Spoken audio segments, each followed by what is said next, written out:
ahoana marina any vahoaky Madagasikara fa tsy any mpitondra velively. Mbola manjavy tanteraka ny enim-pifanarahana sy ny fiaraha-miasa eo amin'ny fanjakana malagasy tariny any Rajoelina sy ny Arabo ankehitriny.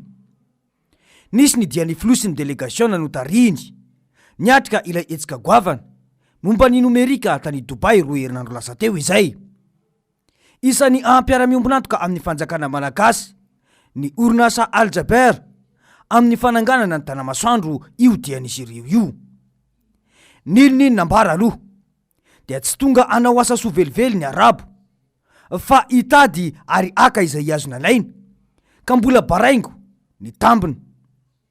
Io raha teo tsy nampafantarana ny malagasy dia ny hoe inona no antoka sy inona no tena takalon'izany ao ambadiky fifanarahana io. Tena ho avy ampiasa vola mialohan'ny fifidianana ve ireo? Ara-diplomatika ny fifanaovan-tsony ny fiaraha-miasa eo amin'ny firenena rotonta matetika dia ny ministry ny raharaham-bahiny no manasony izany. Indraindray ny ministry ny toe-karena sy ny vola raha misy ny resaka famadiham-bola. Ny ministry ny indostria nefa nanao izany teto izay tao mifamadika sy tao midika fifanarahana tsotra eo amin'ny fanjakana sy ny sehatra tsy miankina iray any ivelany. Mahagaga indray anefa avy eo ny fahatongavany iraka no tariny ministry ny raharaham-bahiny Emirat Arabe Unis izay tsy azona atreha ny mpanao gazety midika fa endrika fiaraha-miasa amina firenena rotonta na coopération bilatérale indray no nisehoany izany. Sahirana ny fitondrana amin'ny velirano toy ny tanamasoandro ka mitady izay antsapazana. Inona no tambony ho any Arabo? Resaka fanomezana tany ve? Satria tamin'ny propagandany i Rajoelina dia efa nilaza tetsy amin'ny kianja ny Collegium fa hivarotra tany 100 hektara. Ity io teny fivarotana tany amina mpandraraha vahiny nataony Rajoelina andrio. Io tanàna io dia mirefy 1000 hektara. Ny tany dia miditsika mpandraraha.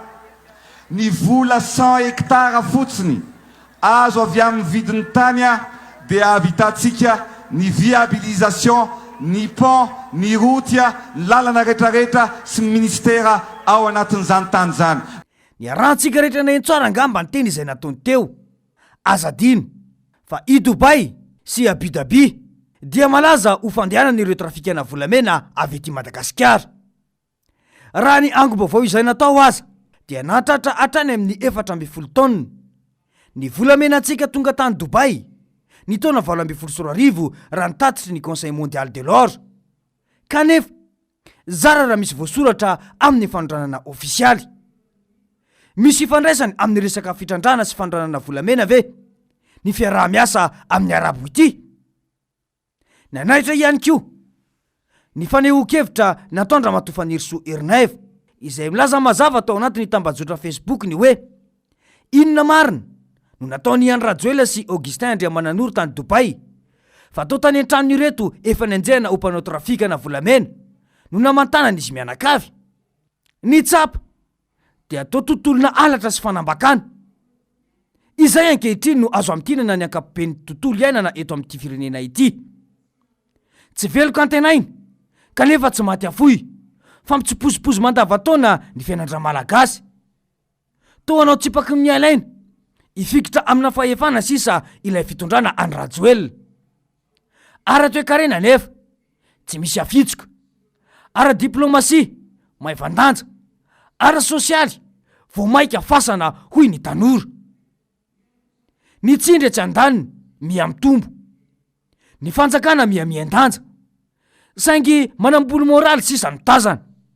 Kanefa toa tahaka ny kibobo voafandrika ka mitsilabolabo sisa no azahoana aina.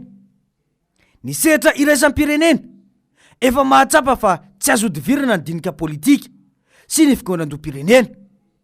Mijery tsara fa miakatra ny doziny tohatra ara-politika kanefa fandrangarangana hery sisa ianteherana. Kanefa dia io raha tsy io indray ny noty amin'ny demokrasia.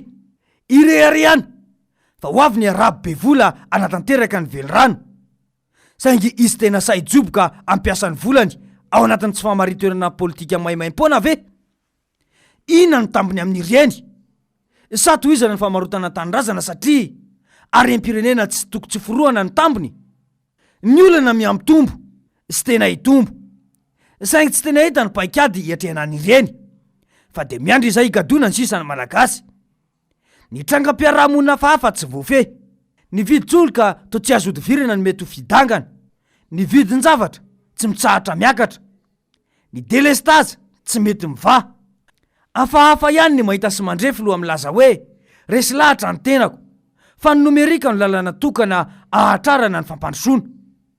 Fa moa mba tsaro sy tadidiny ve hatreto, fa zara raha 5% amin'ny malagasy no misiraka herinaratra, izay sady lafo no tsy zarizary amin'ny delestazy mandavantaona misy foana. Tsy misy tombontsoa ho an'ny malagasy mihitsy no atao eto amin'ity firenena ity. Azo inona ve fa ny malagasy izay tena tsy manan-kialofana no isitraka io fotodrafitrasa izay nanafarana arabo io? Tsarotsika tsara ngamba ny loza voajanahary izay nitranga teto. Tibo-drano tanàna Antananarivo, ny penipena ny komina Antananarivo renivohitra nitady alofana ireo tratry ny fahavoazana tamin'izany. Movemba nampidirana sy nandraisana ireo traboiny ireny tamin'ireny fotoana ireny.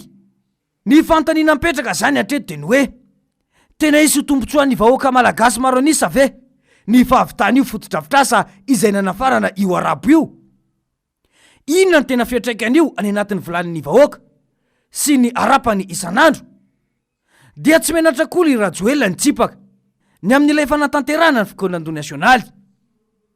Efa hita tsy mahavaolana fa mbola miziriziry ihany, mamokona inga vahoaka sisa no atao, dia manao fifanarahana amina vahiny izay tsy fantatry ny malagasy akory ny ao ambadiky n'ilay fifanarahana. Voizina mafy ankehitriny fa raha tsy nisy ny valanaretina sy ny ady any Ukraine mba efa navita asa be izao fitondrana izao. Samy miaina ny reny fireneny rehetra, fa ny antsika irery no miazakazaka ogistra. Dia hoy ny filoha Marc Ravalomanana hoe kaoka atambatsika ny hery satria ny firaisankina no hery. Sahiny joro ho tombotsoa imbonana ny malagasy rehetra milaza aminao tsara mihitsy ny aho. Fa raha isika izao ny samy milaza fa hoe tsy anaiky an'izao, ny 10 isan-jato malagasy amintsika miresaka zao de fa tena tsy manan-kanikoana olona vitsy de vitsy zao. Fa vitsy mampiasa fitaovam-piadiana, mampiasa volany jery ny tombotsoa manokana. Fa efa tsy rariny intsony ny zavatra mitranga aty Madagasikara. Tena miantra tanteraka eto ny didy jadona. Ary io tsy vitany hoe le mpitondra rery ihany, pizy menakavy manao didy jadona daholo zay tiany atao. Tany tsisy lalàna e. Koa noho izany manao antso avo ao amin'ny malamila. Ny polisy ary ny zandary tsy anaiky atao fitaovana politika sy herim-pamoretana. Fa aoka ny tombotsoam-pirenena no atao lolarana. Tombotsoam-pirenena no atao ambony satria hiary ny vahoaka sy ny fananana nareo. Ary ohatra tsika hijery ny fampandrosoana, tsisy zavatra ndroso eto Madagasikara raha tsisy ny fandriampahalemana. Fandriampahalemana na andreny vohatra na ambany vohatra mikaikaika daholo ny olona. Mazava ngamby izay antso natao ny filoha Marc Ravalomanana izay. Efa tsy rariny intsony ny mahazo ny vahoaka malagasy ankehitriny. Izao fifanarahana tsy mazava rehetra izao ve no valim-pity ho an'ny malagasy izay nangina na de teo aza ny alabato rehefa nahazo fahefana ilay mpitondra? Fa ahoana mariny?